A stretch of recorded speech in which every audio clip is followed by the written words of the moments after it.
all right, vandals, party people in the place to be, and everybody else out there lurking in the darkness. This is a brand new episode of How Did We Get Here?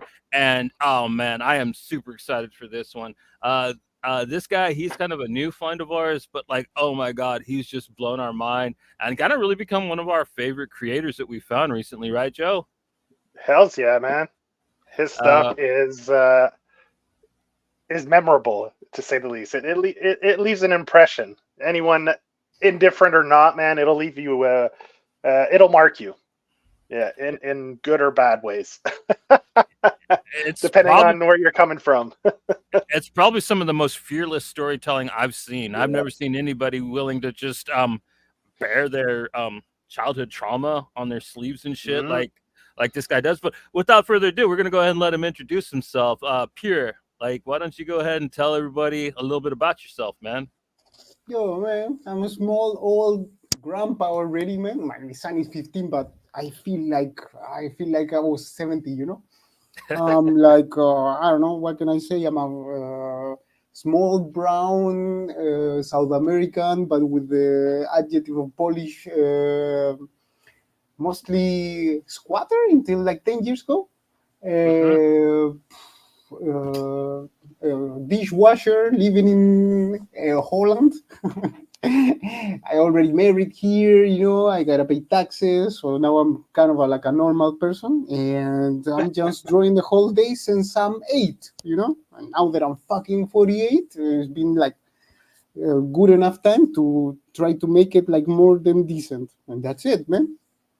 More than like that. Nice. That's an understatement. And I mean, I love your ethic. You are I don't have no other way to say it. You are punk rock as fuck, my friend. Because like you just make comics. Like you draw them, you put them out. Like whether people are like finding them and reading them or not, man, that doesn't stop you. You don't wait for somebody to give you a pitch, or you don't try to wait to pitch anything. You just fucking do your comics, man. No ifs, ands, or buts about it. And whether people like it or not, like there they are, bold face, your truth. And like I absolutely adore that about your work, man. Like, how did you get started with that mentality? Did you try to like do regular comics at first, or did you just always have this mindset? Well, so now, since I was 8 until I was like 12, I think I was just drawing, you know, and copying like the uh, cartoon comics that I could pick it up in the like kind of a cheap second-hand market over there in South America, you know. But after, between 12 and 18, I was thinking being a painter, you know. So I was Mm. copying a lot to a guy that is called Francis Bacon, you know, that is like a really like expressive, really like hardcore painter. But then I read Watchmen, I think, from the bibliothèque, you know, from Hmm. the and that shit like blew my mind, you know, because I was thinking in like I've been always reading a lot, you know, but after Watchmen, I realized that I don't know, you can make like really stories at the level of the books that I was reading, you know. So after that, uh, more than waiting for like a pitch or like to somebody to talk to me about like making a comic, I just started by myself, and I've been like, I've been just like doing this shit and putting it below my bed like since I'm 8, you know, and it's been 40 years of that. So more than being like I don't know, somebody hesitant or working with a writer or something like that. I'm just fucking stubborn and I do my own shit, you know. And until I don't know, probably 10 years, I didn't show this stuff no one because I didn't have the incentive or the idea that I could make money with this shit, you know. So Mm. only 10 years ago, I start to send some of my books that I had the idea that they were like good enough to show to somebody, you know. Hmm. And but before that, it was just for myself, you know, because I didn't thought that the level it was like good enough to share with the humans, you know. Well, let me tell you, they're more than good enough. They're actually quite impressive, if I must say so myself. Oh man, you're gonna make me cry because Yeah. because in the way that uh, I never show this shit to no one, I never hear like the feedback from no one. Also, you know. Yeah, yeah, it's hard when you live in it's almost like you're in your own little vacuum or bubble, right? You don't know, like if you don't get feedback from people, you have no clue what people are thinking, right? Of your work, if they like it, they hate it, you don't know. But we found you. We had another guest on, and their books were on Nandor. Global Comics. Nandor, yeah, we had Nandor on. His books were on Global Comics, so we went on Global Comics to read that. And Johnny was just going through the site to see what was there, and then organic. What's the one, Johnny? Organic, But not mental. but not mental. That's the one you ran into. Then you sent me the link for that, and that's Johnny found you on Global Comics and just boom, set that to me. I read it. He read it. We both really loved it. We thought it was original. It was insane. Your style is your own. Like, I mean, it doesn't. I mean, it's like a signature, right? It's like a fingerprint, and it's all your own. And I mean, you don't see anything like that out right now, which is great. And it just blew our socks off when we read that. So Yeah, I was looking through Global Comics, and like it was, I mean, like there's some fun stuff on there, but there's a lot of like American manga and like a bunch of like fantasy comics. And then all of a sudden I just see one of your faces staring back at me, and I'm like, okay, I could probably fuck with that. And then I opened up and started reading Organic But Not Mental, and oh man, just the storytelling, like without any dialogue, and just the red hue that you use throughout the whole book. It was just so beautiful, for lack of a better word. And at first, man, when we tried to find you, there was a lot of conflicting information on the few sites that have anything about you. So we weren't even know if we could like find you to talk to you, but like we were really excited about trying to find you. And like luckily you were on Instagram and it really was you. We were like a little worried that like it was like a fake you at first and stuff, but like yeah, we were really excited to track you down. Yeah, And man, mostly I started on Global Comics because what I really like about it is that everyone can read that shit for free, you know, and I like the reach that you can get with that, you know, because I was a poor motherfucker when I was small, you know, so I didn't have access to like buying books, you know. I usually just like read it in the library, you know, and that was like the only access that I had like to culture and shit like that, you know, until you got the internet and you can start downloading torrents, you know, and like getting in the pirate way, you know, to like get access to a lot of info that there's no the fucking way that you can get. So I really like the idea that everyone can read it, you know, and then probably now there's like a guy that it was as poor as me when in South America or in Africa, and he can get access with the phone just to read all my crap, you know. And that's a cool thing about like a lot of your work is that you do like this kind of really cool no dialogue style. So like anybody, like no matter where they are, could probably read your book without any problems, man, and like really dig into it. Because like the symbols that you use to express what people are saying, like they're pretty universal, like the turd and like the all-seeing eye of God and stuff. Like I love just like skeleton head for death. Yeah, like that's one thing I loved about that Organic But Not Mental. I mean, I think, like Johnny says, anyone can pick that book up, no matter what language you speak, and go through that story and the way you communicate, like the use of symbols and stuff. So, I mean, that's a book that anyone can read, regardless of what language you speak or can read, and it's a great read on top of that. So, I highly recommend anyone go check that out on Global Comics. Like, it's definitely worth your time. And I think how many books does Pierre have on Global? Like 6, 7 of them? A bunch, man. He's got the two sequels to Cordoba on there. He's got Vex. He's got Graham Punk Babies. Like I'd say like 9 or 10, man, more than 6. Yeah, so there's a lot of stuff on Global Comics that you can go read of Pierre's stuff, and it's all fantastic. The Grandpa Punk one I read, I really enjoyed that one. That one was great. And man, if you're that character, I gotta say, Pierre, you have it out for him. Every book I've read that he's in of yours, you kill him off in it. I mean, I read. You also have 2 published books right now through Fantagraphics. You have the Coona Bible, nice thick 550-page book, a really fun read. I mean, it's kind of like a documentation of life through the pandemic, right? It's it's almost an historic, but in a fictional way, in a way. But it's very accurate.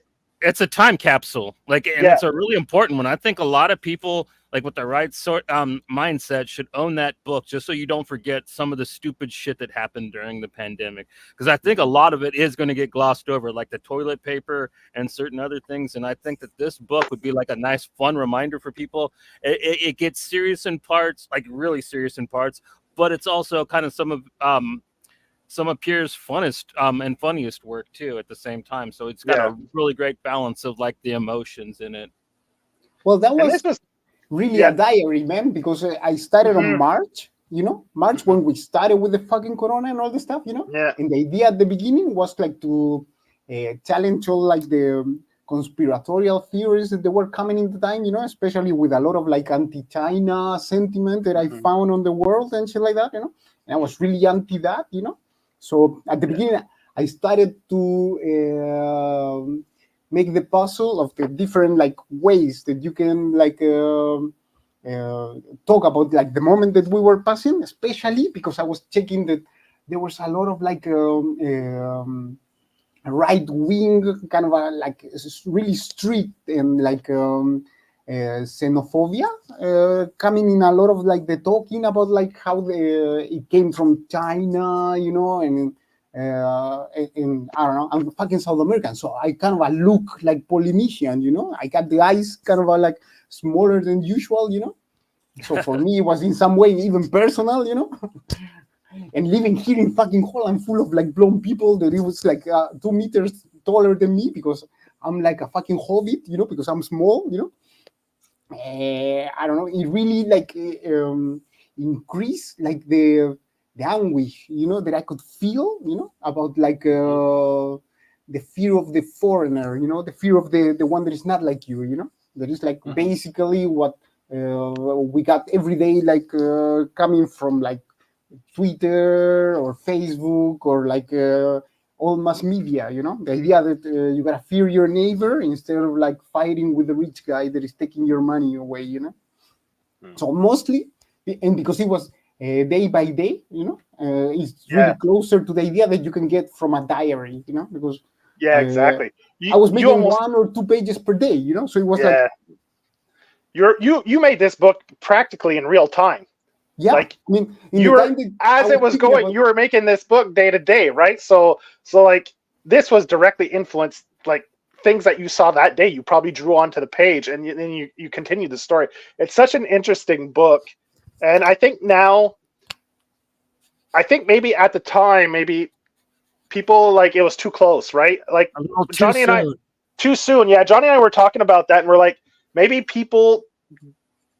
I don't know. I love it, but I could see how it'd be too soon for people. Like they don't want to hear about it, but it goes beyond that. And I think, like Johnny said, I think it's important to like, if we don't remember mistakes we've made in the past, we'll tend to repeat them. And this is a great book that kind of reminds us of, like you said, how people acted or reacted to things, good and bad. And man, and like Johnny says, your work in this is fantastic. Your artwork, I mean, top notch. I love how you make chapters, the beginning of your chapters, like a movie poster or a reference to a movie kind of VHS cassette thing. Yeah, man. I thought that was fun. That was really fun. I enjoyed that. Another thing I noticed in a lot of your work, in the Coona Bible, as well as some other ones, is you have a lot of references to animals, animal cruelty, and like the death of animals. So I was just wondering, are you a vegan, or is that like something that you have strong beliefs in, like animal rights and all that? Well, I'm a vegetarian, but mostly what I try to show, and also like with the guts and like with showing a lot of like the idea that, I don't know, we're like skin bags full of like fluids and shit like that, it's like for one, the idea that we are animals, we're just like flesh, we're just like, we're not really that different from the thing that we're eating. I'm vegetarian. You were right, man. I feel a little catch, like, oh yeah, man, he got me. And also the idea that we don't got too much time over here, we're just like a piece of meat that in the same way that the thing that you're eating in your Kentucky Fried Chicken, Yeah. you don't got too much time around, man. And the way that we wasted, like fearing your neighbor, or not doing like the most that you can do in your day, and just like, I don't know, keeping the grind every day, doing the same, that anxiety of like not realizing that the precious gift that we got being alive now. That's mostly what I'm trying to like, I don't know, convey with a lot of guts, blood, and dead animals. That sequence in biological but not mental with the dog people, man, just being fed through the factory, like that is just powerful stuff. Like I knew right away what you were talking about there, and you weren't just talking about like the food processing. I kind of got like hints of the military and like the school system a little bit with that too. So like I really love your use of metaphor and simile with your artwork. It's really strong. Yeah, well, there you got the three things that I'm really like trying to like hammer in the brains of the people with all the books that I'm trying to do. It's like the dictatorship of capitalism. I come from the time of Pinochet in South America, in Chile. And my father and I, we were communists. In a time that it was really scary to go to the street, like thinking that maybe, I don't know, a cop of a military can hit you with a big stick in your head. Also, the idea that I don't know, it's not really that different from the Holocaust. The thing that we're doing with the pigs, or like with the chickens, or like with living things that are like really alike us, and that in this moment, like having all the different varieties of like vegetables that we can get, like the proteins that we get from the animals, we shouldn't do. We shouldn't kill so many fucking pigs. And also the idea that I don't know, we are fragile pieces of meat. We should take care of each other in a more humane way. And also about the education. Like the way that you can see that all the social programming.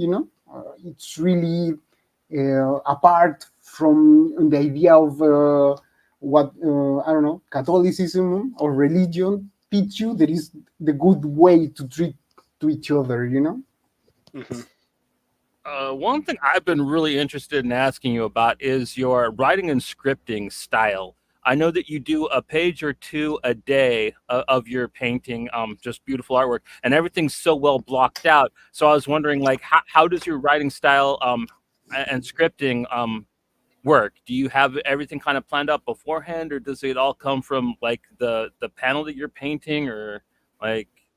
Yeah, everything is planned out, but in my brain, it's like usually when I'm making a comic, I'm already thinking about the next one that I'm gonna do, because I know the beginning, I know the ending, and I know a couple of things that I'm gonna put in the middle, and sometimes the art makes one scene longer than what I thought it would be, but I don't really care about the count of the how many pages I'm gonna make, so it's not really a big problem. But I never write before I make the page, and then I make the second one, and then I go for the third one. But I already know what's the script, but because I got it in my head, So you have like the basic idea in your head, and it's almost like a stream of consciousness that you're working from.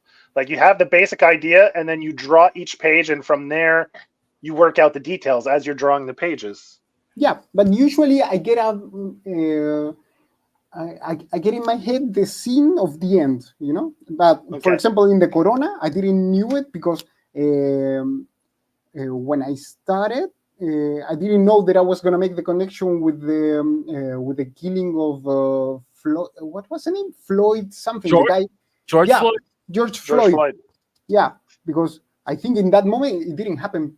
So I couldn't. I wasn't Nostradamus knowing that it was going to happen, But sometime in the middle, I knew that I could connect it with the idea of not breathing when you got the COVID, Yeah, that was a But beautiful way I thought that was great the way you connected the two things, kind of, and it adds a little extra insight or makes people think a little more, kind of, like some It- stuff is more directly like in your face, and other things are more subtle, like through, like you said, the controlling of our governments, how they control us and this and that. But it's all being controlled by some kind of authority, right? And I love how you made that link between the two. yeah, well, mostly what I was trying to show, putting the two things together, is the cruelty that you can have with another human being just because you Hmm. think that either is your job to Hmm. not think on the other like a human, or Hmm. uh, because of profit, because you can make money with it, and it doesn't matter, and you can just like I don't know, try to sell more expensive the mask because now you can like I don't know, make more money in the pocket, or you can just like not care too much about like the grandpas that they are like in the hospice, because well, if they die, it doesn't matter too much because they're not people that's gonna make profit for the rest of the planet. Yeah, yeah.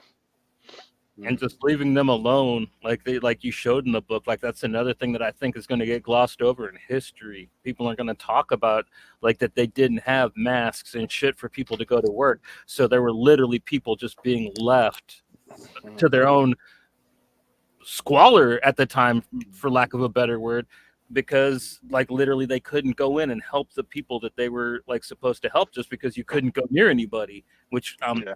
the terrifying aspect of the pandemic that I think that like it's really cool and important that you put in the book. Yeah, I was in some way kind of prepared for that because before, well, 2 years before the corona, I worked for a couple of years in a hospital washing the dishes.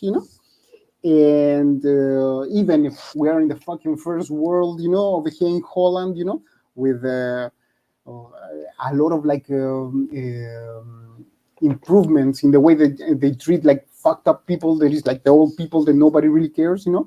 Even there, I could see like the loneliness, and like the I don't know, the way that you stop being human when you're old, with a lot of the persons that, for example, when I was working in Christmas or like in New Year's Eve, and you can see all the grandpas park with their like wheelies, with the chairs outside the trying to see if somebody's gonna cross the street and trying to like say hello to somebody, and nobody talking to them, and I was fucking tired of after working, so I didn't have too much time to talk with them, But I tried to talk with a couple of them, and the feeling of like emptiness of a day where they didn't spoke with fucking no one, and that you put it like 2,000% more with the COVID.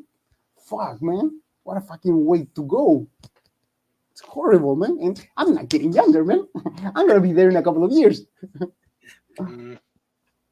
Well, you still got a ways to go. So.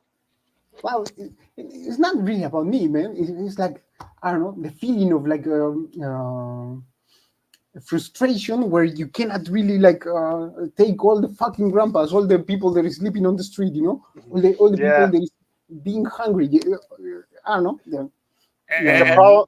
It's a problem that's way too big that not just one person alone can solve the problem or create change. Like it's as a group, as a society, we have to.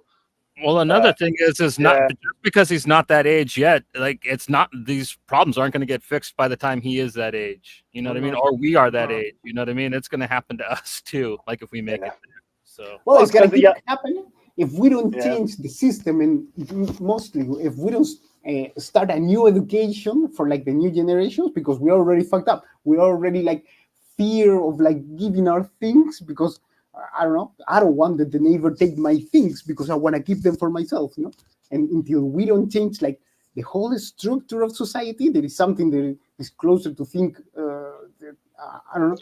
I have a huge lack of imagination still of thinking how can we start over without killing everyone, because it's like it's so ingrained in all of us, the Yeah. idea of property, of like the idea of like not having the other one like a not think of like the next to you like a brother, you know, even if we're the same, you know, if we're the same fucking monkey, you know.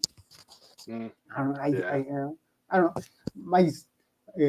My son is getting politically involved in a socialist group, you know, and in the good days, I'm a socialist, and I think that yeah, people can learn to be good with each other, and maybe someday we can have like everyone got like this same salary, you know, an universal salary, you know, and we can have like no more people sleeping on the street and shit like that. But usually in the bad days, that are mostly, you know, I think like a communist, and I'm like thinking like we should make a dictatorship because these people is not gonna fucking learn, you know. You gotta scare them to be good. Because there's no fucking way that they're gonna choose to do it by themselves, you know. And I'm like that also, you know. If you're not helping to change it, you're a fucking collaborator, you know. And sometimes I fear that not doing enough, I'm keeping the system going in the same way, you know. Well, like everyone in some way, you know. I mean, check what's happening now in Israel, you know. If you're not fighting against it, you're keeping it going, you know. And there's more people dying every day, and we don't do enough to change it, you know. But also, I got a family, I got things to do, I gotta fucking work, I gotta feed my son, you know. So at the same time, I'm like, oh, I feel horrible, you know. I'm letting everything happening. And then 5 minutes later, I'm thinking like, fuck, how I'm gonna fucking pay the month? I don't have enough to pay the house, you know? Yeah. So they catch you by the balls, man. We're the fucking hamster, always in the wheel, running, man. We don't got time to, I don't know. If I get the fucking lottery, maybe I can think about like changing the world, you know? I cannot change my fucking income, you know? I think you're doing pretty good as an educator, man. Like I back to Coona Bible. There's one part that like really blew my mind. Like the whole book was just going so good, and then you get to the part with the guy that works at the hospital, and like him being stuck in his apartment and his porn addiction. And like there was a part where I'm like, man, this is excessive. Like, where is he going with this? And then you get to the point where he finds the old '70s porn star and learns to appreciate her as a human being. And like literally like feels bad for like his whole months of debauchery. And like, oh my God, that just blew my mind so much, man. Like, did you have that story arc planned out, or did that just kind of come to you during the pandemic as well?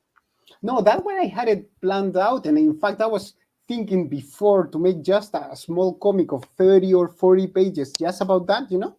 And then I could mix it with the idea of like somebody getting crazy, not getting out too much, you know, and like really losing his mind because he didn't have nothing more to do than jerk off. And it's because I started to listen to the Rialto Report. There is a podcast where they interview a lot of like 70s porn stars and shit like that, you know. And being somebody who also came from trauma as a kid and listened to the stories of really fucked up people, you know, just like me, you know, I was like, fuck, man. I feel bad for all the times that I jerk off to somebody who probably have like a really hardcore way to get there, you know?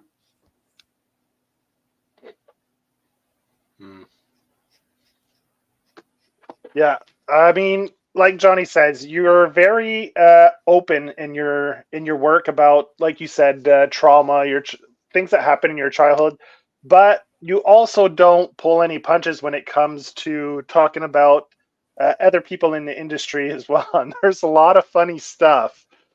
Like you're very outspoken when it comes to your personal life and what you think of other people and their work. And which one is it, Johnny? It's McLeod. I think he was probably the meanest. Like, he went in hardest on his what's his name, McLeod. McLeod, yeah. It's because I fucking read the sculptor and it's a piece of shit, man. I mean, here's a guy who's been talking about like how you should make a comic for 30 fucking years, and then he makes such a piece of shit. I don't know. In some way, have 50% is envy, you know, and 50% is like a really disappointing with what when I was young thought they were really like heroes or like huge persons that you have to follow, and then when you get closer you see that they're like statues with the foots made of clay, and that they're not that what you think that is important, what culturally is like appreciated and applauded, and you get closer and you see that it's maybe most crap, It's like, I don't know, mostly culture and prices and like the respect of the others, for things that I found really like crap, I don't know.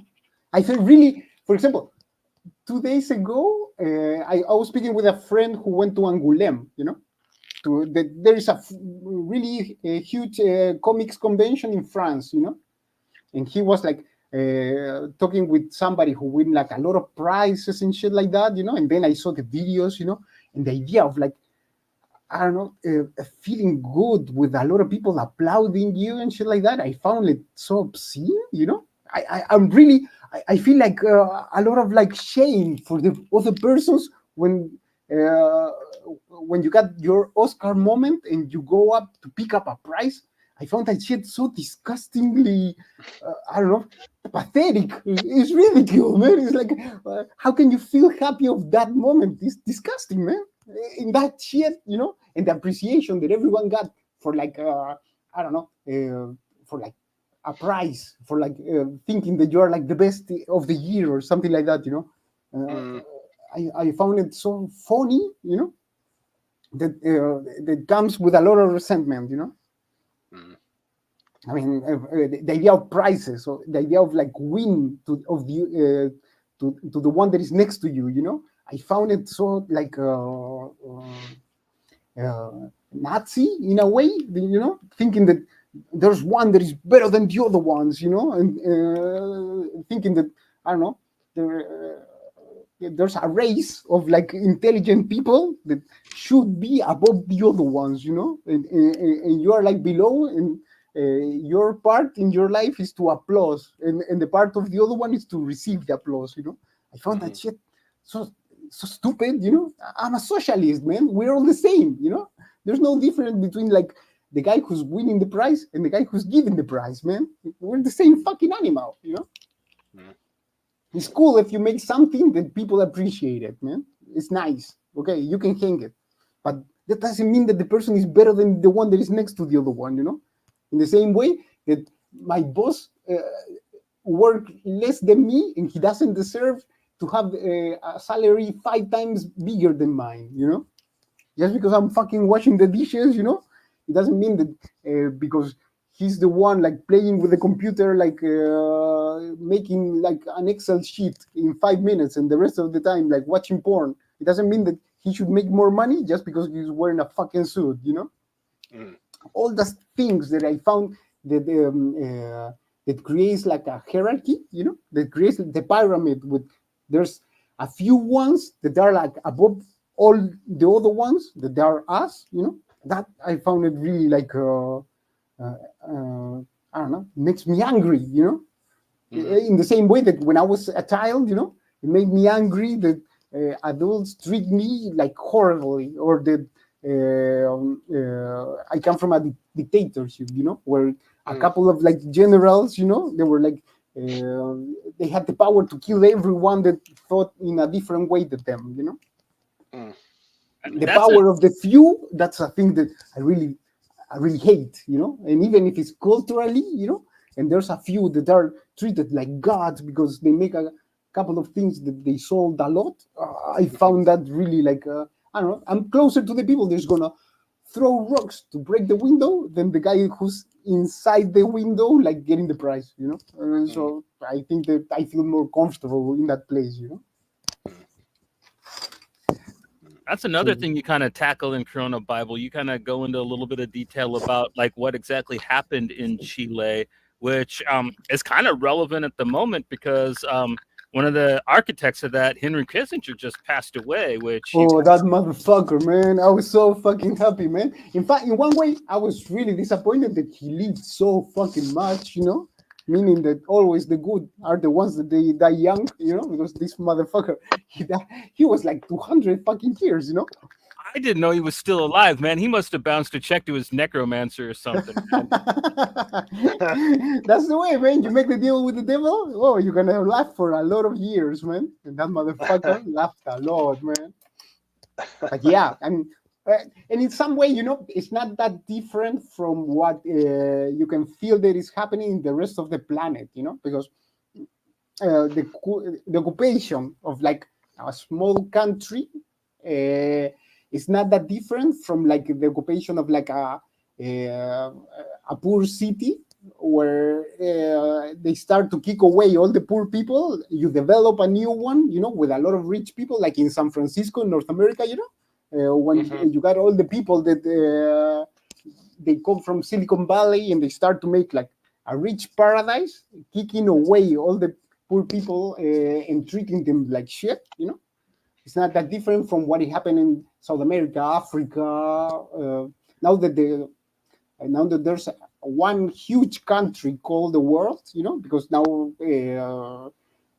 in this feudal society, you just got like corporations that are international, and there's no difference between a country or like a continent, because you can be poor in the same way in North America, in Europe, or in Africa. What it happens in Chile, mostly, I think there is a way to see more clear the segregation and oppression of the poor that you can feel like everywhere now, Mm-hmm. Well, that's kind of one that slipped by a lot of people, at least here in the West or in America, because they didn't really get caught doing it. Like, like the Contras with Reagan and stuff like that, or even like what happened in Cuba with Kennedy, like the whole Chile thing, like it kind of, I don't want to say it was a success, but like for the bad people, it kind of was, you know what I mean? So like it doesn't really get called out. So I'm kind of really happy that like you kind of spread some truth about that even before it was topically relevant, you know what I mean, in your book. So like there's just like really important things in your work that I'm really happy that you point out.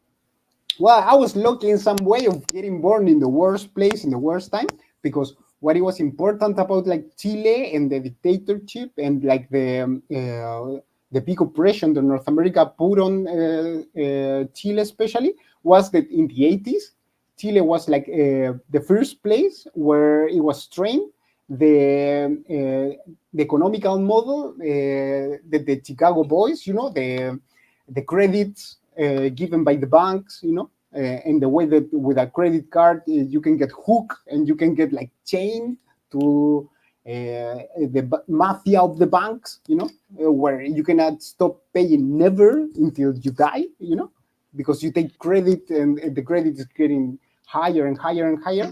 That model was imposed on Chile, and it was one of the first places by North America, in the 80s with Pinochet, after the first like socialist president that it was like elected by the people was like kicked away and killed by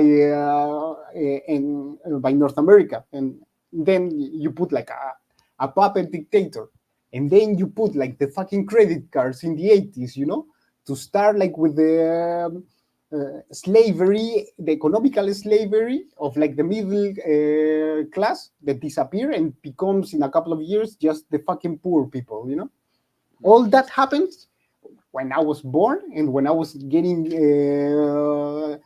politically conscious, so I could learn really clearly I don't know, the hell that we're living now, all of us, together. So it was cool in some way, but it was shit in the other one, because I've been fucked first in South America and now in Europe, So your art style, I was wondering kind of like what were your influences, like especially with your creature designs. You have some of the coolest like animal creatures I've ever seen, like these squid apes that you did, or like the crazy dogs that you draw. Like I like your animals almost as much as I like your people. Like where did you kind of come up with all those designs on your own, or were they influenced? Well, I think the first one, and I cannot fucking lie because you can see it like super clearly, is Giger, after the designs that he made for Alien, I was like really into that shit, man. And the idea of like mixing the mechanical with the biological, you know, that it comes with the idea that I got of what it's to be alive, you know, we're meat machines, you know, that what you can call like I don't know, your personality, your soul is just like all the memory that you got in the computer that you call your brain, you know, all the idea of like the mechanical with the flesh, with the bones, you know, it was really a huge impulse for me to start learning about like the anatomy of animals or people, you know. I spent a couple of years just checking on books of the anatomy of animals in the inside, you know, and to mix that with like the way that the motors are made, you know, the cars, they look in the inside, you know, all that shit together, thanks to Giger, you know. I can say that is the shit that made possible the designs that now I say that they are like made by me, but in some way I'm copying like the way that the animals look in the inside, you know. I got a lot of fucking pictures filed in the computer of like guts, you know, of like the just like open animals, you know, accidents, you know, really like open flesh, you know. And that shit is inspiring in a way that you cannot find copying like other artists, you know. You gotta see a lot of like dead shit. If you see the open shit, you know, if you see a lot of operations, whoa, man, you can make a lot of weird stuff, you know, and it comes from that. And you do all your work traditionally, right? You work directly on pen and paper, pencil. Some of your work too, I don't know. Do you work in marker a little bit as well? Like, how do you? Oh yeah. How do you? Well, mostly it's ball pen. You know, I don't know if you can Ball see pen. it. Okay. Yeah, Yeah. this one. I got these ones. I got these ones. You know, I use a lot of like these ones. You know, mostly there's a shop that is really cheap where I can find like all this crap. You know, and I got no idea how to work with the computer. You know, the computer for me is just for porn or torrent. You know, I don't know how to. I've never Photoshop in my fucking life because I don't know how to start. You know, maybe it's gonna look cool. You know, but I'm too old to try it. You know, and to be honest, I didn't knew how to mix the with water, like the color-based paintings, you know. So I use saliva. So there's no fucking way that I'm gonna lick my computer. So I don't know how to do it over there, you know. So I just do it this way because I don't know the other one, you know. And I'm sure that I've seen some of the work that you can do with computers and look fucking awesome, you know. But I don't know how to do it. So, and I don't got the fucking time to learn, you know. I'm already like trying to make one page a day, and I'm not gonna waste today to learn something new if this shit is already going, you know.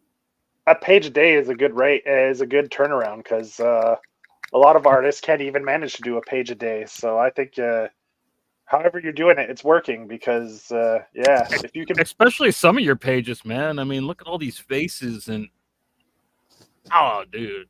Well, for the faces is I cannot lie because I'm the whole day using reference. You know, now with the internet it's super easy. You know, when I was much easier. Yeah, when I was young, I was like I remember that I was living in a squatters for the last 20 years in Europe. You know, and I was moving and I didn't have any clothing. But I have like fucking 5 kilos of just papers of pictures of different persons that I use in all my comics, you know, because I needed the different expressions, you know. I noticed that you kind of use a couple famous people over and over again. Like you have that Jack Nicholson werewolf, and then you use Mel Gibson from Lethal Weapon a lot in your work. Yeah, I fucking hate Mel Gibson, man. Because, and in some ways, it's weird, man, because my fucking father, he was a fucking communist, but he loved propaganda movies, man. He loved Chuck Norris, you know? And I was so fucking bored with explosions, man, because I used to like more like horror stuff, you know, or like or like Italian arty weird movies from the 70s, you know? So I got a lot of resentment in some way because I spent a lot of time in the times of video. I saw a lot of fucking movies of like Chuck Norris or like Steven Seagal. I fucking hate his movies, man, because they're so fucking boring. And he's so fucking stupid, man. You can see it. You can see that the guy doesn't know what he's saying when he's like talking. But also, socially, I found propaganda movies really scary, man, because being a squatter and having a lot of like encounters with the police, you know, in a way that I needed to run, you know, it's not really cool that, I don't know, 70% of the media that people get, you know, they're like partially talking about like what I see, like the bad guys, you know. Oh yeah, I mean, like I grew up in a like probably in a lot more privileged way. I was more of like a suburban like punk, like running around the suburbs of California, and like yeah, the cops still fucked with us there too in the '90s. So yeah, like it was they kind of like knew who they could pick on. You know what I mean? Yeah, skater kids. You know, there is always the group of people they always harass for sure. Yeah, man, for sure. You got a weird haircut, you're gonna get the kick in the butt, man, for sure. Yeah. I've been in over here in Europe. I've been in 5 different countries where I've been fucking pure in all of. I've been fucking poor and usually living on the street in most of them, you know. And I can tell you, in France, in the time that there was a couple of like scary terrorist attacks and everything, you know, and the way the police like was acting against us, you know. I remember I was living in the. I was sleeping a couple of days on the metro station over there, and the cops they wake you up with a kick in the gut and with the dog barking in your fucking face. You know, it was scary like hell. And over there, the cops they were like with the machine gun and like with their face completely covered. You know, and it was like the normal cops that you see on the metro station. Man, it was scary like hell. And the idea of, for example. Since I was a kid, I never could like identify with like superhero comics or like Superman movies and everything because I'm fucking brown, you know. So in all the movies, I was the fucking bad guy, you know. For example, I remember in True Lies, you know, the movie with Schwarzenegger. The bad guys they look like me, you know, and I was like, what the fuck, man? This is like the opposite of my life. I mean, in the movie of that guy, I live for 5 minutes and I get shot, you know, after I shout something that nobody's gonna understand because it's not translatable, you know.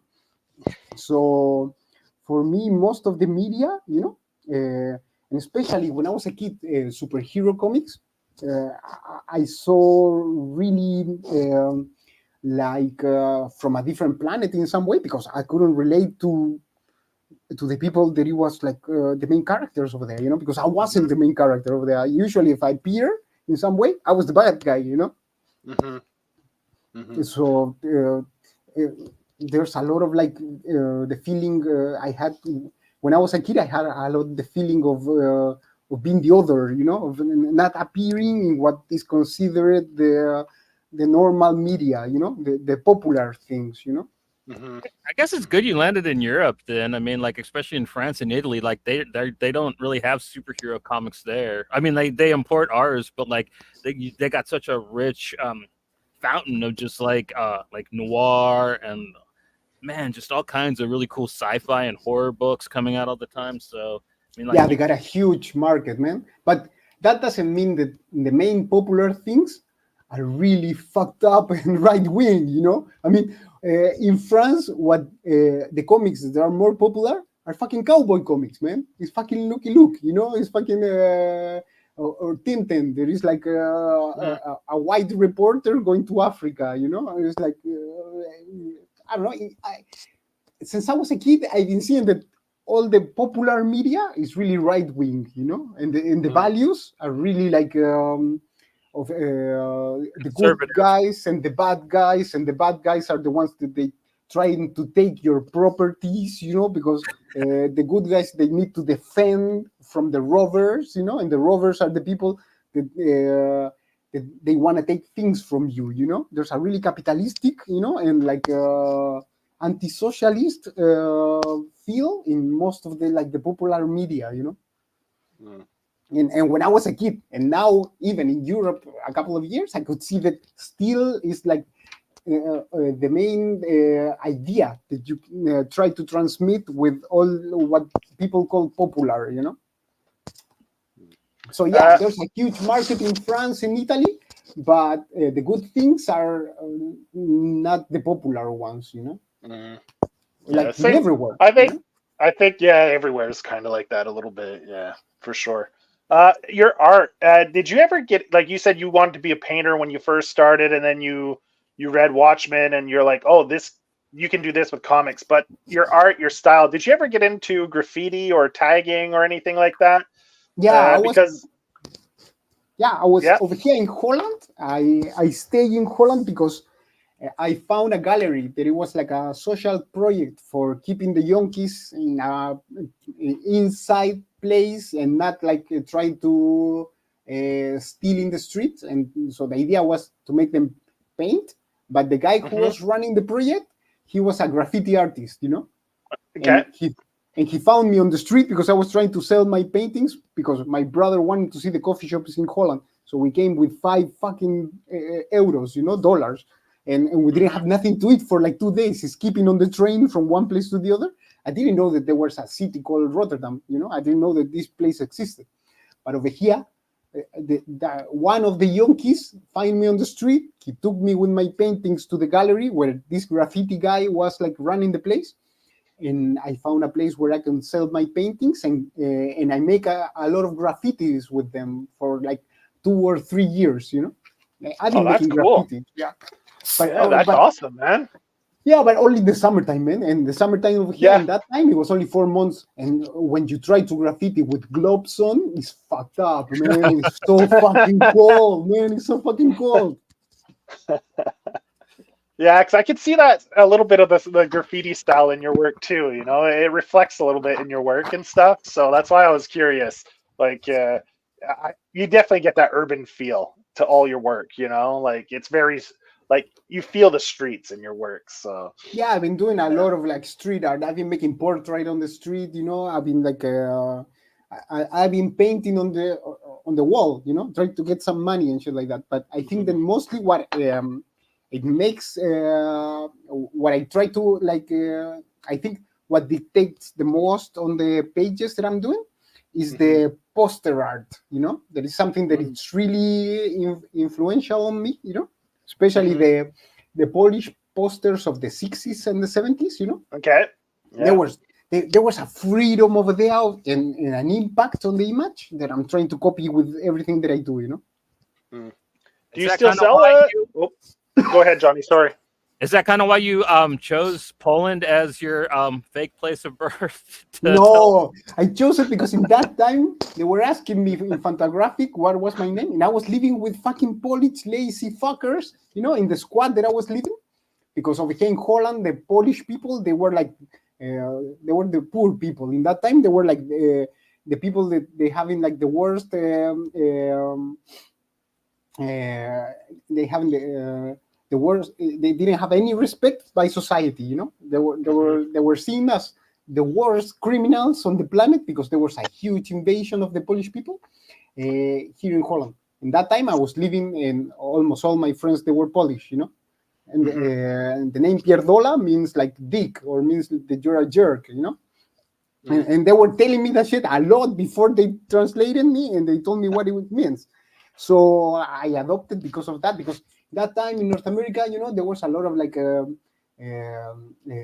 positive racism, you know, and a lot of like impulse to like sell a lot of like brown artists, you know. So pandering to, yeah, exactly. Yeah, man, I didn't want to have like the Paralympics medal just because I was born in a fucked up place, you know. So I remember that in Mouse, the Polish people are the pigs, you know.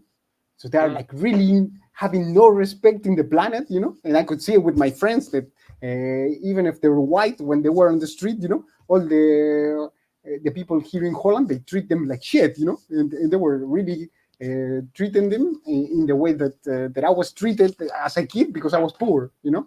So I thought that it was a good way to still feel like some fucked up person, but not having like immediately the access to the applause just because I was brown, you know, in North America. So I was like, yeah, Polish people, you know, nobody fucking like them over here in Holland, you know, where I'm living, you know. But at the same time, they're not gonna think that I'm brown, you know. And so I don't want the fucking medal, you know. Yeah, like that token, you know, like they do sometimes, like, when there's issues, like the token creator of the month just because they're from a certain background, right? I see what you mean. You want to avoid that, right? Like, just yeah, man. I mean, it comes in waves, you know. It's like yeah, from year to year it changes, right? So yeah, it's like the cause of the month, and in that time, the cause of the month, it was like brown people. Yeah, we should help brown people. You know, it's like maybe there's a lot of people that you can help, but I don't want your help in that way. You know, I prefer to go in. I prefer to go in the poor way and not getting the applause, man. Yeah, now my wife is poor like me. Maybe it wasn't such a cool thing, you know. It was a great idea in the moment, but I'm still fucking poor. Well, I mean, you have a son now, you have a family, so I mean, there must be some rewards there in that. Yeah, I mean, being poor in Holland is really is being middle class in South America, and now that there's not even middle class over there, you know. Yeah, being poor here is better than being poor in fucking Poland, you know. And they're my neighbors; they live next to us, you know. Like we talked about, you get kind of really personal with some of your work. I was wondering, did you always plan to like be so fearless and brave with your personal business with your work, or did that kind of just happen? Well, I really don't care too much, man. I'm already married. Well, in 2 years, I'm 50, you know. I'm fucking old, you know. I don't know. Usually, when I was like super young, when I was like 16, 17, you know, the thing that impulsed me to create, you know, was to like get in late or get money. Now I know I'm not going to have neither of them, you know, so I don't give a fuck. Whatever, man. Yeah. This is what happened to me, man. And I can see that in what happened to me, I can see some of it that maybe another person can like relate to it or can learn from it, you know. So yeah, whatever. If for somebody else it's gonna mean something, cool, man. But I really don't care, you know. Do you still sell your paintings and work at any galleries, or? Well, I'm fucking lazy with it, you know. Like with the comics, you know, I'm more like the cow than the supermarket selling the milk, you know. So I don't look for it too much, you know. I think I got a lot of like albums that I'm painting lately, you know, and I think I'm gonna look a place to hang them. Maybe January or something like that. I got a lot of paintings also, you know, but I don't know. I sometimes I prefer just to wash dishes than just like to be around and like trying to put like a nice smile and like to sell my crap because I'm not good selling the stuff, you know. But yeah, I paint a lot, but then I keep it in my house, you know. Then it's below my bed, you know. It's just like getting dust, you know. That's all it comes down to. All you need is the proper promotion, and you'd be pretty huge, man. Your stuff is incredible, and I think that there'd be a big market for it. Like punk rock's back in a big way over here. There's a lot of socially conscious people. I just don't think that people know that your work exists, and like, man, that's what we're really trying to do here. I would love to get as many eyes as possible on what you're trying to do with your books, man. Yeah, me too, man. But in a way, you know, what I like the most is the is the possibility that you can give to the other ones of seeing it for free, you know, because mostly what I'm trying, the people that I'm trying to reach is poor people, you know. I prefer than to publish another comic with Fantagraphic that is going to be like 400 pages that only people that got the money can pay. I prefer that a lot of poor people can read it on Global Comics, you know. I prefer that. I remember when I was a kid, you know, and I couldn't pay for the fucking bus to go to the library to get the fucking books, you know. I remember that fucking time, you know. And I remember like the hunger that I had for like access to access Art to or art, books man. or Yeah, yeah. to a book. I remember how happy I was when they put a new book in the library. They had posters of movies or like or from a painter that I never knew before, you know. And that's the reach that I would like to have, you know, to the really poor people that don't get like a chance to get like in another way the possibility of like knowing new worlds, you know. That's the shit that I really care. And that's the thing that keep me fucking poor, because I'm not trying to get to the people with the money to buy my crap, you know.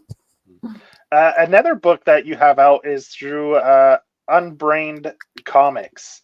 That seems to be based in Spain, right? Yeah, man, I love those people, man, because they're punk like me, and they are also super anti-establishment, man. I love them, man. Yeah, the book's called Panico. Yeah, and Panico. yeah, Panico. And man, I watched the 3-minute video on YouTube for that. Javier, I think Javier posted a video where he went through it, and that's a beautiful book, man, with the spot gloss cover. Wow. Yeah, man, they really go for. I don't know. They're like, even if they're like a super small publishing house, man, they do such a quality work, man, that I'm really happy to work with them, because in the same way, I feel like a family that I found, because they're really like-minded in the way that they think about society and what art can give to the other ones. They always try to give like a super fair price on the books, you know. In fact, I don't make like almost nothing with every book that is sold, but you can reach really a lot of like a huge range of people, because you're not asking for too much money. I love them. Man. They do really great work. So what's Panico kind of about? Can you pitch that to us? Because it's kind of not really available over here. Yeah, that sucks, man. And I've been kind of crappy in the way that I'm not really sure if I got it on Global Comics, but to the rest of the people that cannot really get to Global Comics and they cannot buy it, I think I fucking put it on Instagram, so you can just scroll the shit and read it. And that one was well, always after I make like a huge long scripted comic, I make one that is mostly about ideas and that you can put like visually, and that one is about like how when you develop you gain the idea of a social identity or like a cultural identity of what is like. In that time, I think I was really like in an anti-patriarchal kind of a wave, you know, and what is like to be a man, you know, and what is how you treat the others when you got power. It's about that. And what I was using, it was mostly the idea of like you know, the Halloween movies with the guy with the knife, and because the Mike knife Myers. is really, yeah, the knife is really like a fucking penis in your hand, you know, that you're like trying to like put in the flesh of other humans, you know. It's really like a nice symbol of like the patriarchy, you know. It's just like a huge man trying to put the penis inside the other ones, you know. So that idea, you know, that visual idea, you know, it keeps me mostly with the books. And there's a lot of religion and devils, and I remember that I tried to make a lot of like trips in time. So in one part, the characters are interacting with themselves, but in the future, you know. And that contradiction, I found it really cool in the moment. And yeah, it was mostly about that, you know. Okay. Sweet. And that's a pretty good sized book too. That's almost 200 pages, right? Yeah, well, for me, it's one of the small ones, you know, because Flash Pit is almost nothing. I'm going from 300 and higher than that usually, you know. Yeah, you don't skimp. You hook people up with the books. Like even your Fantagraphics ones that like for the size of the books, they're relatively really cheap, to tell you the truth. Like the Coona Bible, 500 and something pages, I got it for $30. That's incredible. Usually like something like that, a publisher would be asking like 60, something like that, probably. And yeah, man, I cannot complain, man. I mean, I could complain a lot about them because they haven't write me back, you know, because I write them and they don't write me back because I didn't make any money for them, you know. It's been 2 years since they give me like the cold, not not message back. They don't call me back. But what they did for me was cool, man. I mean, I've never thought about comics like a way to make money, but the reach that they had because they got like a lot of like they got a name, editorially and that they picked me up, because I just the way that I make contact with them is only with one of the guys who run the place. It's called Gary Groth, and he really liked my stuff, and he published 2 books, and I'm always going to be grateful with him because they look cool. I like them, I like that the stuff is in paper, So yeah, I cannot complain. That shit was cool. And they're nice, oversized books. I mean, they're gorgeous. They're massive. I absolutely adore them. And I think that they need to reassess, man, because me and Joe checked it out, and like Coona Bible's kind of sold out on a lot of web stores online. So over the year it's been out, man, I think it's probably sold pretty well, just maybe not right off the bat. Well, to be honest, I'm really happy with the reach that I got because in some ways kind of a normal, because the other day I remember I was speaking with a friend, and I realized that, for example, all my favorite bands are bands that probably I'm the only one who know them, It's like one of the books is called Organic But Not Metal because it's the band that I like the most. That is called like Morten Bloody Art, and probably I'm the only one person in the planet that is listened to them in Bandcamp, So there's like some moments in time when something really cool appears, but nobody's gonna know about it, because it's not of harmony with the main preoccupations from the rest of society, But I'm happy with the place that I got in the world because I'm happy doing it, the things that I'm doing, And there's gonna be people like you that you're gonna think that is cool also, but most of the people is gonna try to read the next superhero crap that is gonna appear next month. Most of the people they want to read like Mickey Mouse and like Superman and shit like that. That is a really good metaphor, though, man. You are like one of those punk bands that like is really fucking good, but like, they're super underground, but they got like all these albums that are really tight, but like barely anybody knows them. Yeah, man, it's acquired taste, man. You got to be really weird in what happened to you in your life to get to a place where you can appreciate the same like lack of a harmony, in comparison with the music that they put in the supermarket in Christmas, But it's not everyone, and I'm happy with that because even if I would love that everyone will think in the way that I think, I can see that it's not possible now, So you cannot fight with the wave, The wave is going one way. I'm swimming in the other one. I'm happy that I'm not getting drowned, It's good enough for me, What are you working on now? Are you doing another book for Unbrain?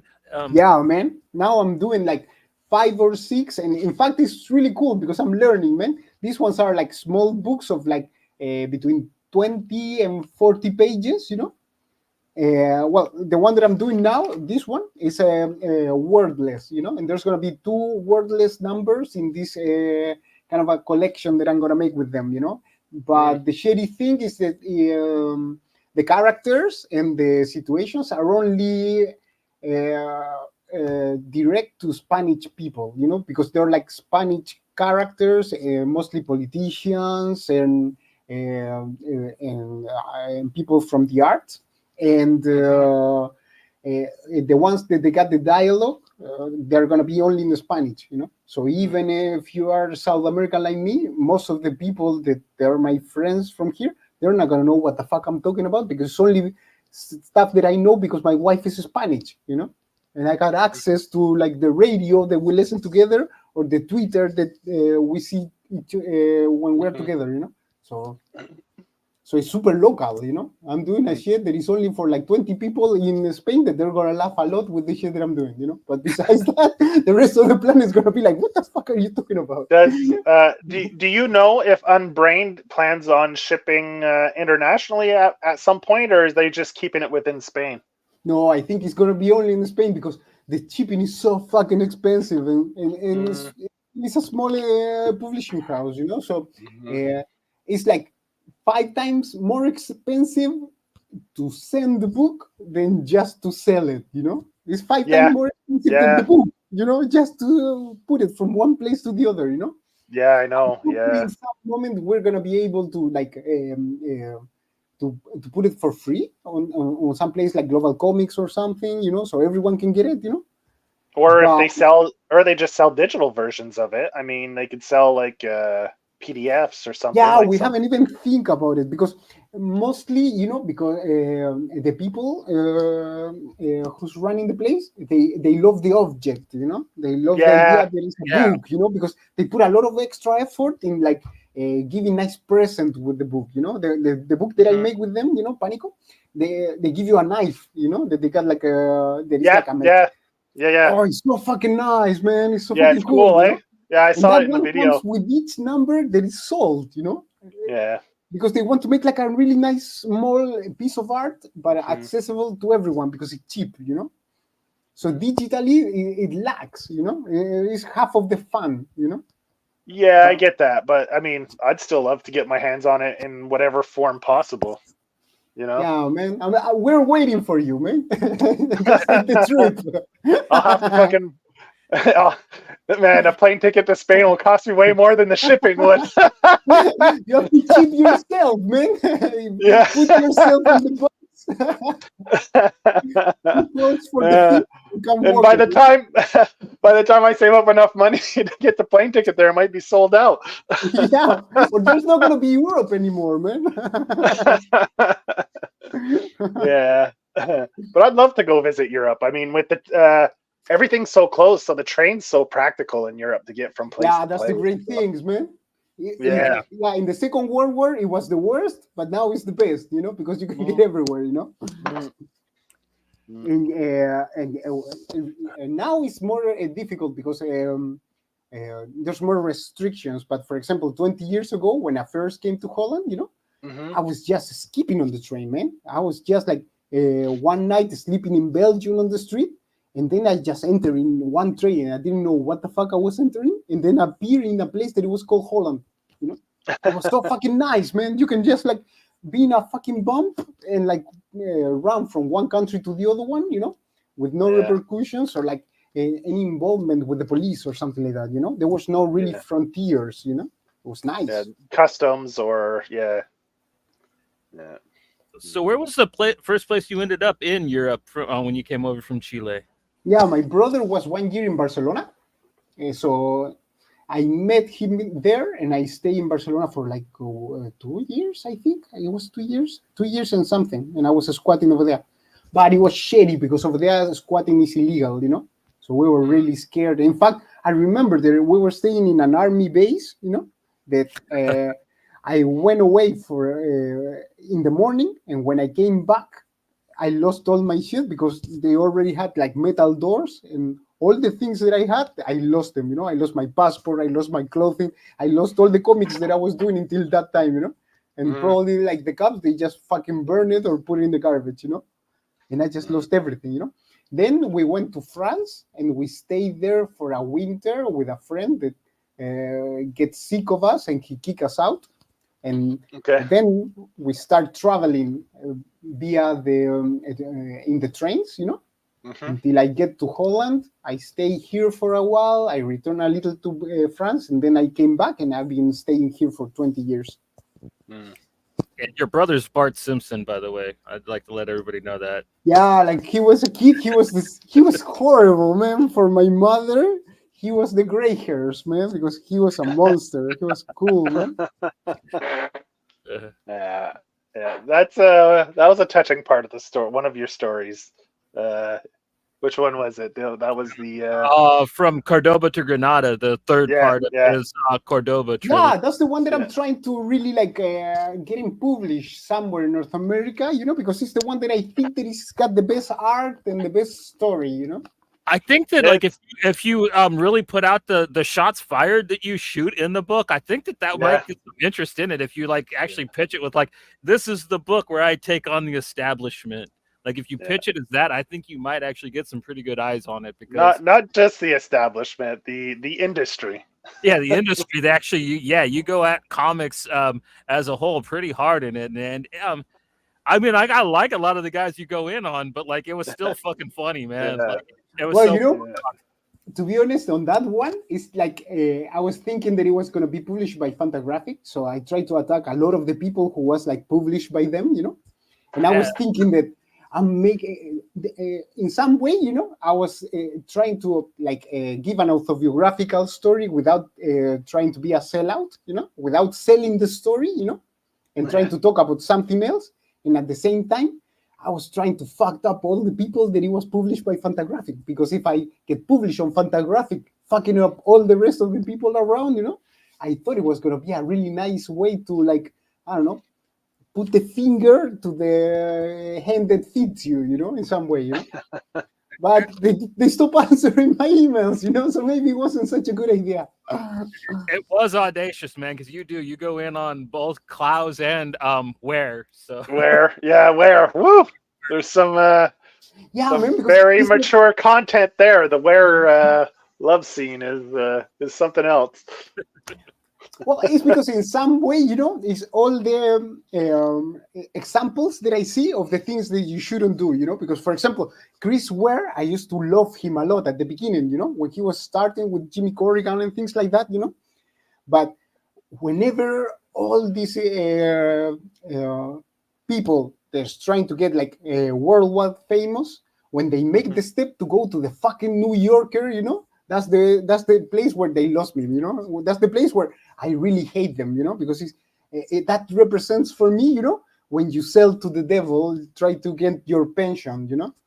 So that's the moment with him, or like with the guy who made Ghost World, you know, or like with all the people that in some way are told that they are culturally important, but when I see that they're working for the enemy, for people like the New York Times, you know, or like the what is considered in culturally like the left, but that for me is closer to the right, you know, in the way that they promote an idea of what is freedom that is really away from what I call freedom, you know, when they do things to survive and to get money is when I get angry and throw the rocks, because I prefer to stay poor, you know. And I hope my wife doesn't listen to this interview, you know, because I'm supposed to start to try to make money now. Yeah, you take shots at who else? the God King McFarlane. or Yeah, that's my favorite. Liefeld, yeah. Yes, Liefeld. Master. Yes. Yeah. Like, I think just there, that's probably a good selling point there. If you want to sell it in North America, just put it as just taking shots at Liefeld, and people will probably buy it just for that. People love to dunk on him. So. Oh man! And to be honest, I've been listening to a couple of interviews with him, and I kind of found him endearing and shit like that, you know. And he seems like a nice person and shit like that, but his art is so fucking ugly, and the stories are so fucking dumb, man. I want to shake him and tell him, like, read a book, man. It's like, come on, grow up, man. You're older than me, man. Yeah, no, but it's fun. It's there's a lot of serious, heavy subject matter, but there's a lot of stuff in there that's really fun, and so yeah. What I was trying to do is, at the same time that I'm giving you the chocolate with the personal story that persons that have a same story maybe comfort, I wanted to give the finger to the establishment in some way, you know. I was feeling like a little hypocritical just to try to sell a story that it was personal, without at the same time like biting the head that fits me, you know. and you also were really self deprecating. You make a point of like, yeah, I'm punching up at these people, but like there's a chance that nobody's ever going to read this at the same time, and I kind of like that you do that, man. Like you kind of there's like I said, there's just a fucking honesty with you that like you don't get with probably anybody else that I can think of, man. Well, it's the truth, man. I've been talking shit about like a lot of people, but 70% come from envy. You know, when I say like they selling their things to the New Yorker, sometimes I'm thinking, God damn it, I will pay like the rest of my year if I sell a fucking illustration for them. You know, so it's like Yeah. the fear of falling into the temptation. You know, that creates that creates like the anger, the resentment. You know, because there are things that I really want, you know. I would love to sell my shit, you know. But at the same time, I know that I wouldn't be like honest with myself if I do it, you know. So that contradiction makes me be really unfair with a lot of like nice people that they're never gonna know about me. So it doesn't really matter, you know. Makes you punk rock as fuck, in my opinion. That's when like I kind of knew it reading biological, not mechanical, but then like I started reading from Cordoba to Granada second, and I'm like, God damn, this dude is just brave, man. There's no ifs, ands, or buts about that. Like, there's like a fearlessness to you, man. Which, yeah, I mean, it might not be the greatest recipe for success, but like, man, it's so refreshing. You know, I love the art form of comics, but there's a lot of phoniness, man. There's a lot of false bravado. There's a lot of dick waggling. And like, there's none of that really with your work. Like, you'll be like, yeah, I'm making fun of this guy, but you know what? I'm kind of lame too. And like that's so damn cool. Well, man, for me it was nice training. You know that I was like half a year in South America. Before leaving South America, I was in the art school. You know, and when you know that people that it was supposed to have like really nice respect and a high level of like importance in the cultural world, they are just shit people that doesn't know really how to paint some more than two or three things, you know. When you see that there's nothing below like the idol, you know, when you see that for having like an exhibition you need to be nice with the people who organize it, and that is more about being social than about the quality of what you're doing. And also I can see the flaws that I got in my work, man. I would love to I share a lot with my friends talking about like how Dave McKeon, he fucked it up going to Photoshop, you know, and to doing all the stuff. But he was great when he was younger than what I am now, and he could make like comics like the first one that he was doing, and he had the quality, you know. I could see that he knew how to draw better than what I do now, you know. So I gotta be honest with myself, man.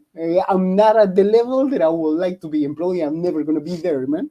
But I'm gonna die fucking trying, and at the same time, I'm not gonna think that my ass is like less stinky than the ones of the neighbors, you know. I don't know, dog. I know a lot of people that draw their stuff digitally, and I don't know anybody that I mean, I know like one guy that maybe can knock out art about as fast as you do, and that's Schlepzig, probably. Like, that might be the closest. Like doing a page a day, like, oh, that I couldn't imagine, especially just freehanding and doing all the panels on page, not like breaking it up and doing like a panel per like piece of paper and like. It's beyond me the way you work, man. Like there is like a old school craftsmanship to the way you do your comics, you know, that's just not done anymore, I think.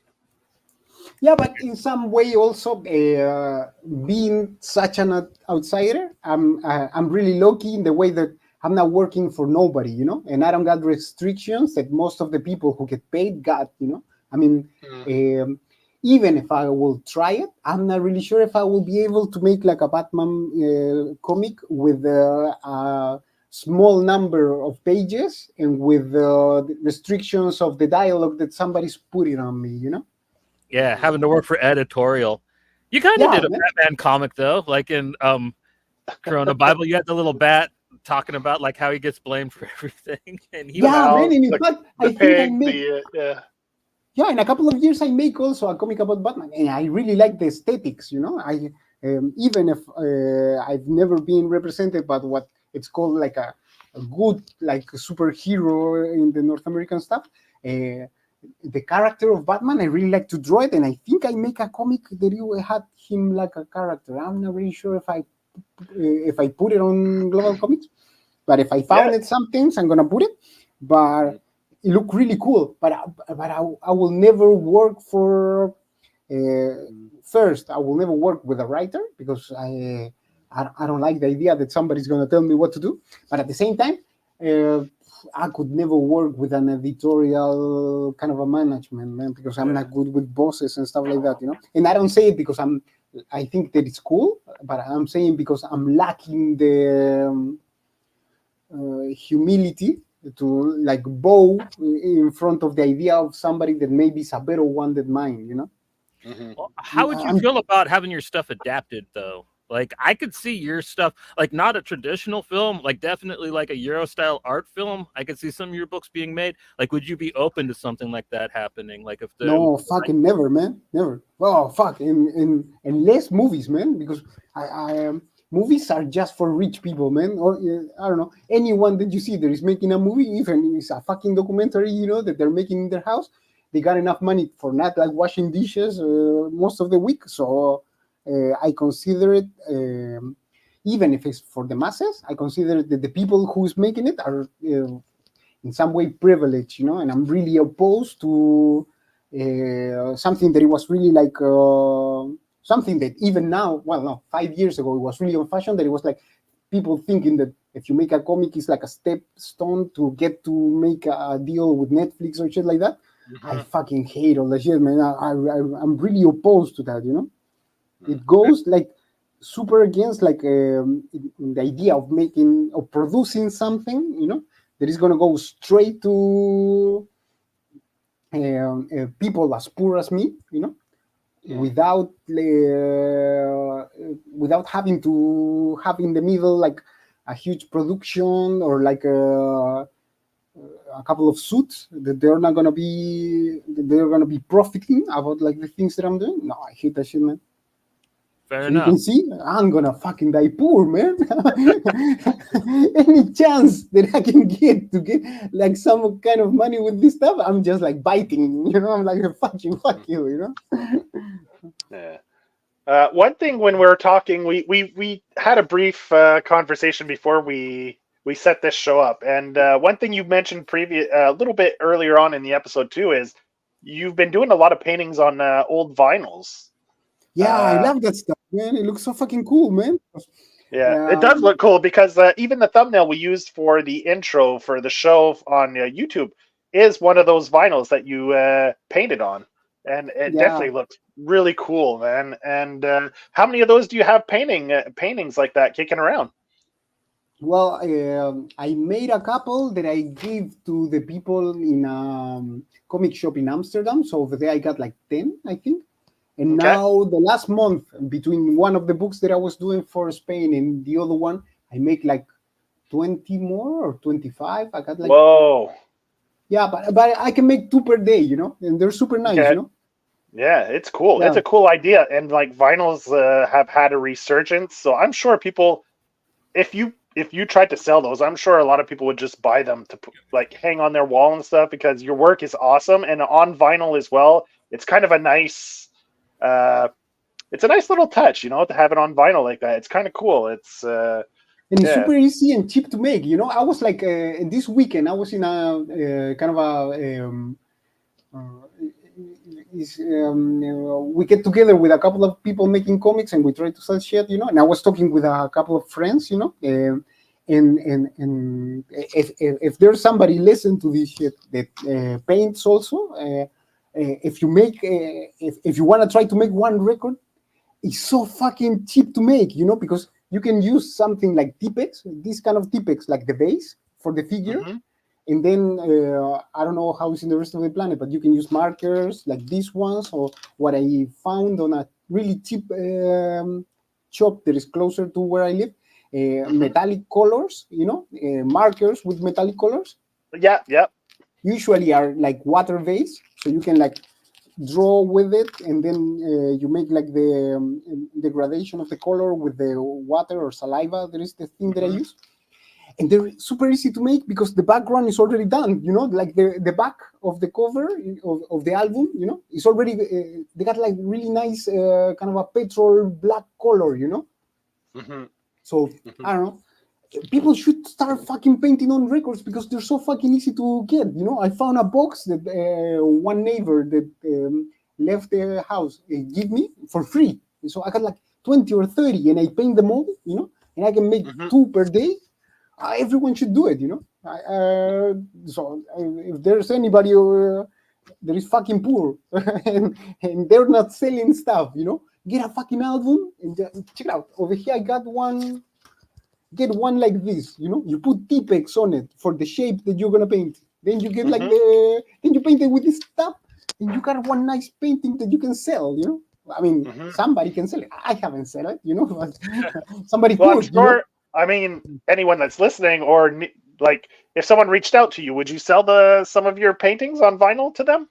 Yeah, sure. I mean, I'm gonna try to sell them. You know, next month I'm gonna start like to really thinking about like doing. It's the end of the year, you know, and I got like and below my bed I don't got any more space for all the crap that I've been making this year. You know, so I really need an exhibition place. You know, I need a place to.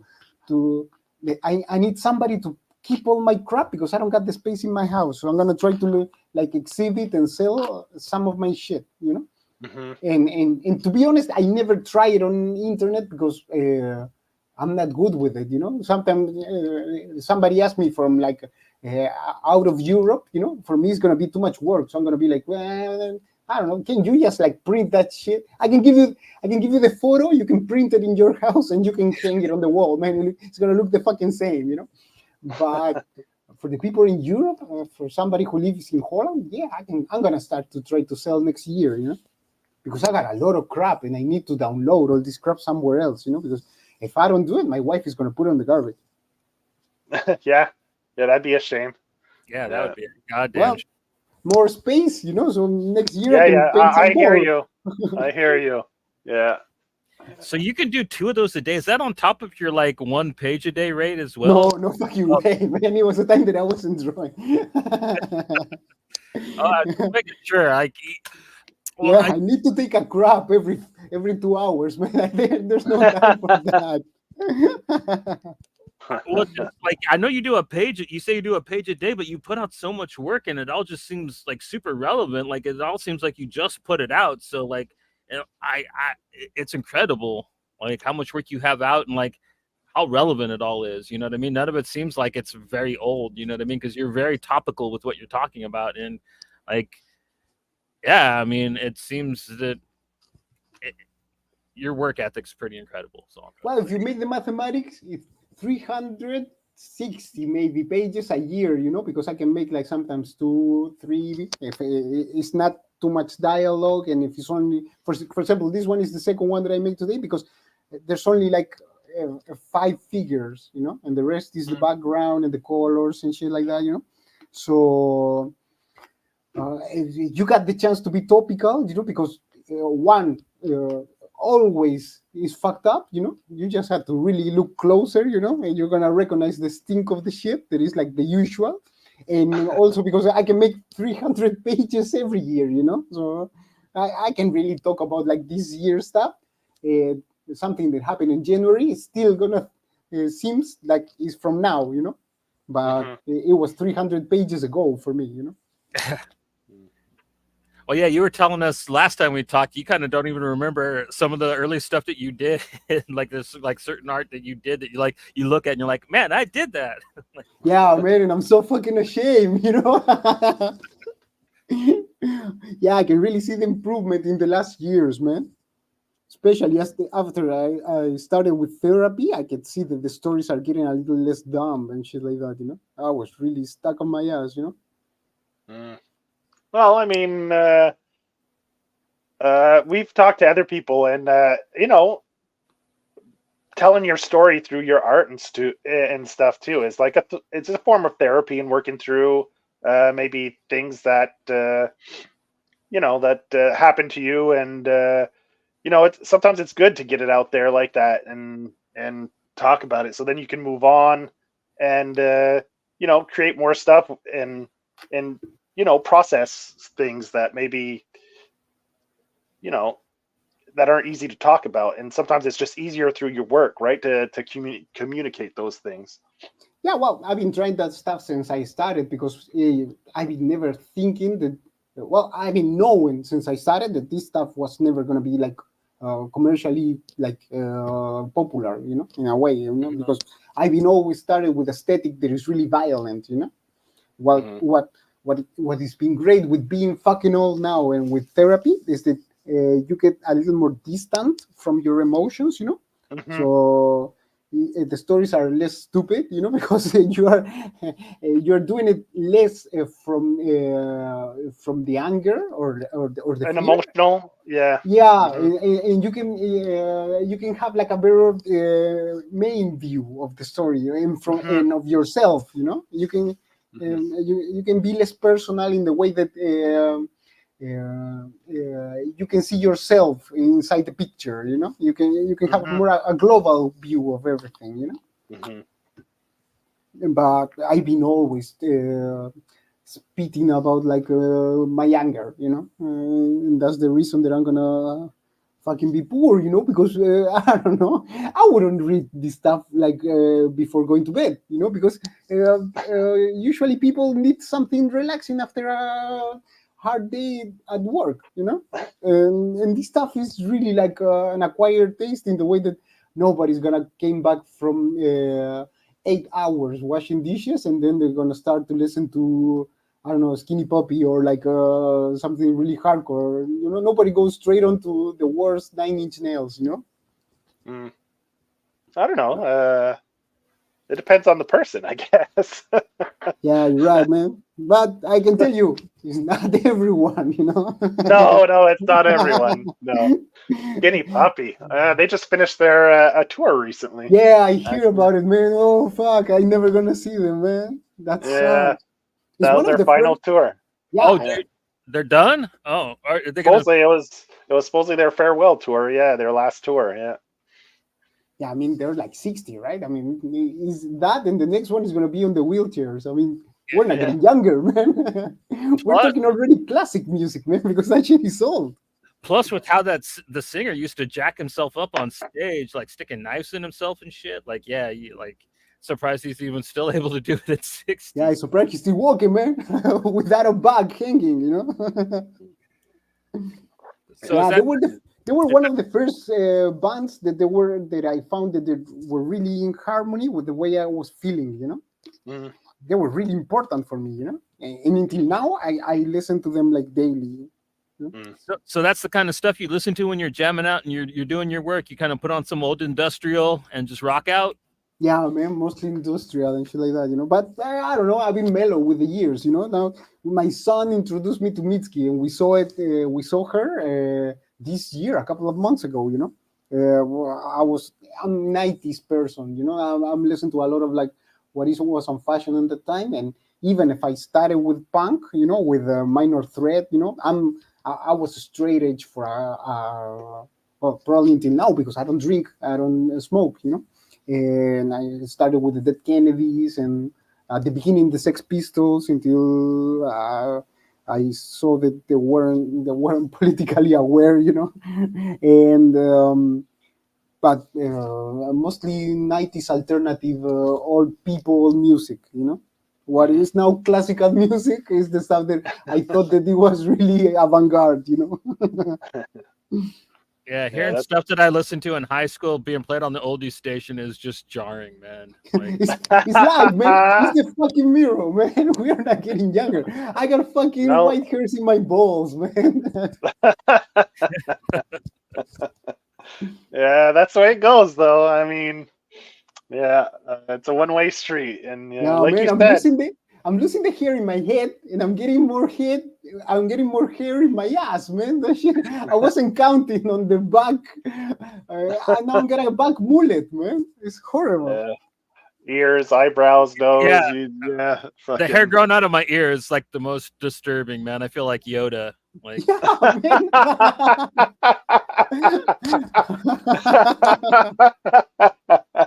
That's a good one. Yeah, I'm getting longer hairs inside the nose than in the mustache, man. That shit is scary. Yeah. Yeah. Oh well, that's the growing pains, right? Yeah, man. Only pain, man. When you're growing, it's only pain, man. Yeah. Well, man, Johnny, did you have any last questions or things you wanted to touch on? Yeah, like biological, not mental. Like it's the first thing I read. I'm not gonna say it's still my favorite thing of yours, but like I enjoy it so much. But it's the earliest work of yours that's available online. Like how long ago did you actually do that before posting it up? Yeah, that one I think it was. That one is, yeah, it's probably 20 years or something like that. It's one of the first one that I Wow. make with only the three colors, with red, black, and white. And yeah, I got no fucking idea, to be honest, because I never put in. I should put the fucking number of the year, but it's one of the old ones, I think on Global Comics, I think you put it up in 2015. But like, I was wondering if that was around the right time. But like, there's just a rawness to it that made me feel like it was like maybe a younger piece of yours. You know what I mean? There was like you said, there was an anger to it. Plus, but there was a lot of fun too, like the kung fu sequence with the guy and his dog. Like I love like the way you did it, but at the same time, it's really funny with the facial expressions you drew on the dude while he's just kicking everybody's ass. So I love the mix of humor you use, but like yeah, like that one is. I would love to have that in print, man. Like if Unbrained wherever to put that out or anybody, like I would buy that in an instant. That is one of the coolest things I've ever looked at, read, because like I mean, you could kind of see like all your motivations, your political leanings, all of it's in there. You know what I mean? But like at the same time, it's all kind of just jumbled. You know what I mean? Like together in like this angry cacophony. You know what I mean? It's almost like listening to a band's like really early EPs or something like that. And yeah, man, I can see it also in the bands and the things that I was listening to in that time and what I'm listening to now. I can see that. Yeah, I was cooler when I was younger because punk is really better than to listen to Tinderstick of all music. I don't know. It's really hardcore and energizing. Something like Fugazi, than to listen to Tom Waits, even if Tom Waits has got more quality. Because there's like the energy, the rage, that you got when you're young. Now I'm fucking old, man. Now it's like a trouble to get out of the bed in the morning because it hurts, man. Well, your stuff now, like, man, it's more focused. Like you really understand what you're saying now, and I appreciate it. You know what I mean? Like it's definitely still got your edge to it. I'm not gonna, but like, yeah, there was just something about the chaos of your earlier. But I'm not rocking, man. In that time, man, I had my balls full of sperm, man. I wanted to kill the world, man. Now I'm old. Now I'm afraid, man. Now I'm weak. This devil character, is he based off of Willem Dafoe? I gotta ask. I've been using his face for years, man, because even when I paint the Joker, because I make a lot of Batmans and the Joker and everything, I always put his fucking face, man. He looks so fucking cool.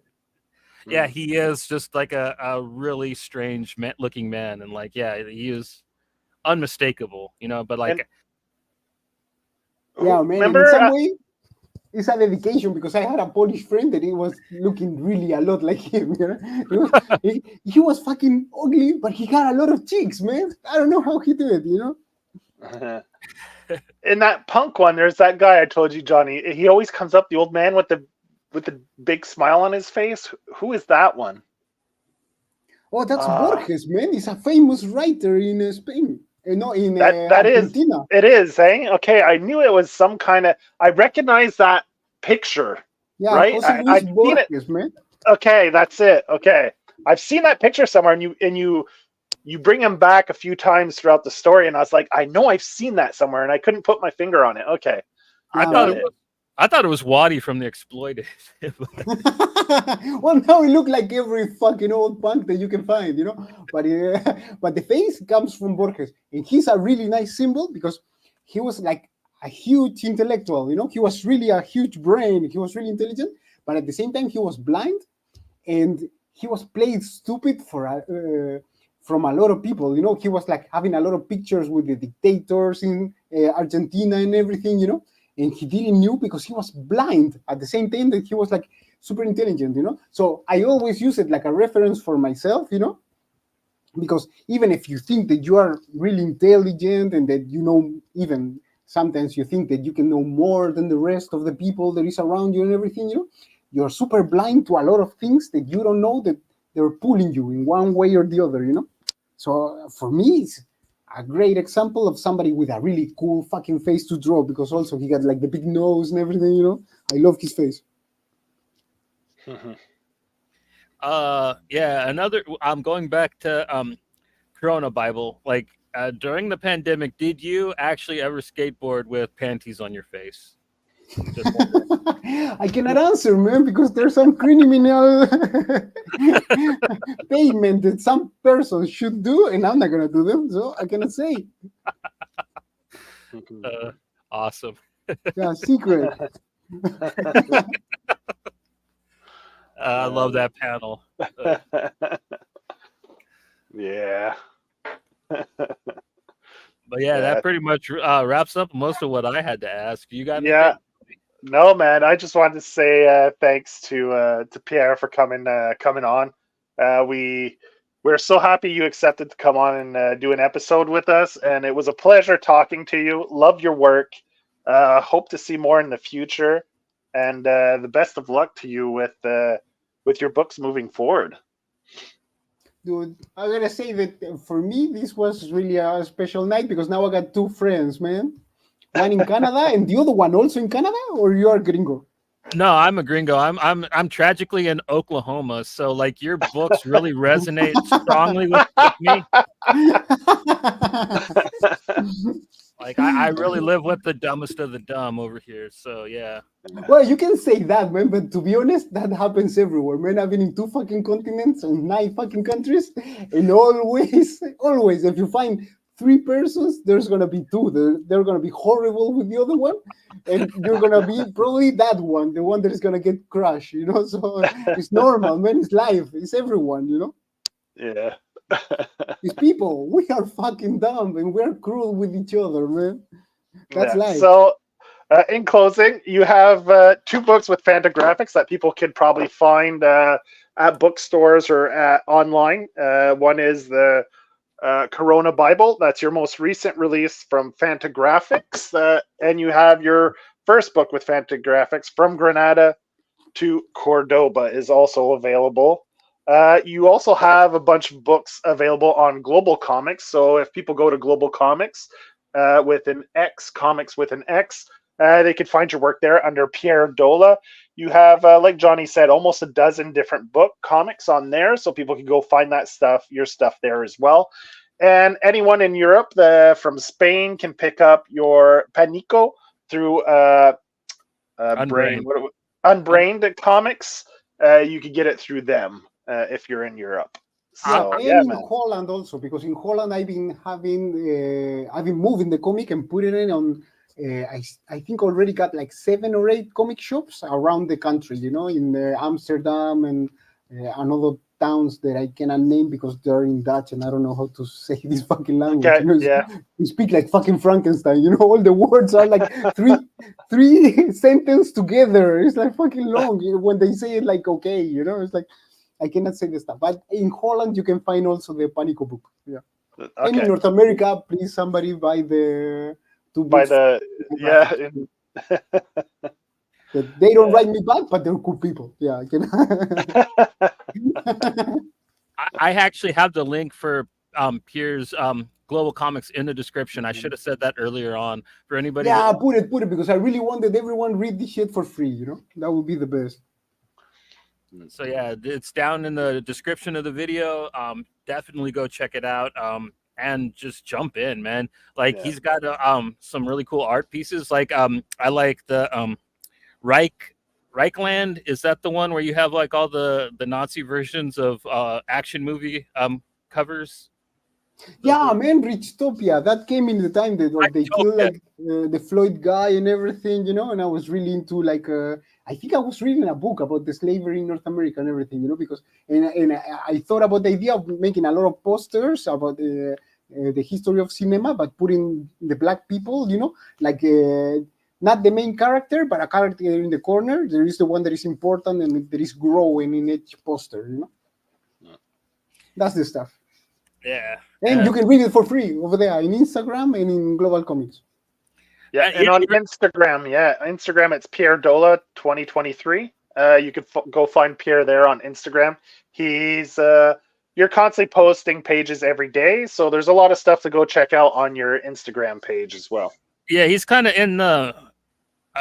He's about 1/3 done posting biological, not mental, on Instagram right now. Is kind of what you're kind of going through. And yeah, you got most of your stuff on there. You can scroll for days on his Instagram. He's got like almost all of his work on there. Like, so yeah. Yeah, man, I'm gonna try to put everything. And in fact, in Global Comics, there's still one that I put over there in Instagram that I haven't put, and I'm fucking lazy. So maybe I'm gonna do it this weekend or something like that, just because now I got the energy kind of a suppository, and I got like the urge to do it. But it's a dedicatory to, it's an homage to Crazy Cat. And in that one, I'm also fucking around with Chris Ware, Yeah. Yeah, good old Chris Ware. Yeah. Yeah, man. And in fact, to be honest, man, I hate to be this kind of person, but I love to draw him because he got the potato head, and he's so fucking nice to draw, Well, especially after the modifications that Rob Liefeld made to him. Yeah. Well, in that, I was also being honest, man. I will fuck Chris Ware for sure. It's a loving-hate relation, Well, you heard it He got here. no fucking idea. It's just me, man. Yeah. Well, once again, just would like to say thanks for coming on. It was a pleasure talking, and I hope everyone else enjoyed it, and the people that are catching this on the rewatch as well. I hope you enjoyed it. Pierre's a fantastic talent, and hopefully we'll be able to enjoy his work for many years to come. Well, thanks a lot, people. Take care. I love you. Kiss from Holland. All right. We'll see you guys on Thursday. Take it easy till then, y'all. Bye. Have a great week, everyone.